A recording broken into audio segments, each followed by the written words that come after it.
გამომცემლები საქართველოს განათლებისა და მეცნიერების მინისტრის წინააღმდეგ სასამართლოს არჩევით მიმართავენ. საქართველოში არსებული 7 გამომცემლობა საქართველოს საკონსტიტუციო სასამართლოს განათლებისა და მეცნიერების მინისტრის ბრძანების იმდებულების არაკონსტიტუციურად ცნობის მოთხოვნით მიმართავს, რომლის საფუძველზეც განათლებისა და მეცნიერების სამინისტრო მათ მფლობელობაში არსებული საავტორო უფლებები მიითვისა.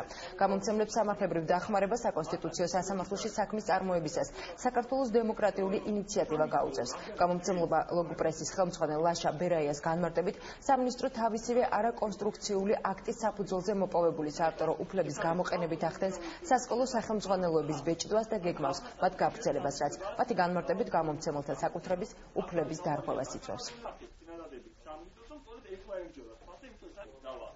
გამომცემლები მიესალმებიან სკოლებში უფასო სახელმძღვანელოების დარიგების პროცესს და ეს არჩევი არ უნდა იქნეს აღქმული ამ პროცესის საწინააღმდეგოდ, უბრალოდ ისინი მიიჩნევენ, რომ ეს პროცესი არ უნდა გახორციელდეს მათი უფლებების დარღვევის ხარჯზე. ესეთი ვალდებულების დაწესება გამომცემლებისათვის თავის დროზეც იყო გაპროტესტებული გამომცემლების მხრიდან, მაგრამ განათლების სამინისტროს მიერ ეს უფლება არ ყოფილა რეალიზებული, გამომცემლები პირდაპირ მათ უფლების დარღვევაზე არ საუბრობდნენ, რადგანაც არსებობდა უფლების დარღვევის რისკი, მაგრამ მათი უფლება ფაქტობრივად არ ყოფილა დარღვეული. ჩვენ თუ ჩვენით გავყიდით ბაზარზე სახელმძღვანელოებს წელს სექტემბერში, ჩვენ ცხადია მივიღებდით გარკვეულ შემოსავალს, ჩვენ და ჩვენი ავტორები.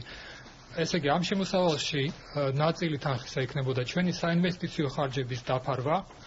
ასევე ჩვენ გვაქვს ნაშთების საწყობებში და ამ ნაშთების გაყიდვით მოხდებოდა უკვე დახარჯული თანხების ინვესტიციების ამოღება. სასამართლოს გადასაწყვეტია მომდევნო ქმედებები რა იქნება, ჩვენის მხრივ ვაფიქსირებთ ჩვენს პოზიციას კონკრეტულად გამომცემლობა დიოგენეს შემთხვევაში ეს გამოიხატა იმაში, რომ ჩვენ ძალიან სერიოზული ფინანსური სირთულეების წინაშე დავდექით, არ არის გამორიცხული, რომ გამომცემლობა გაკოტრდეს.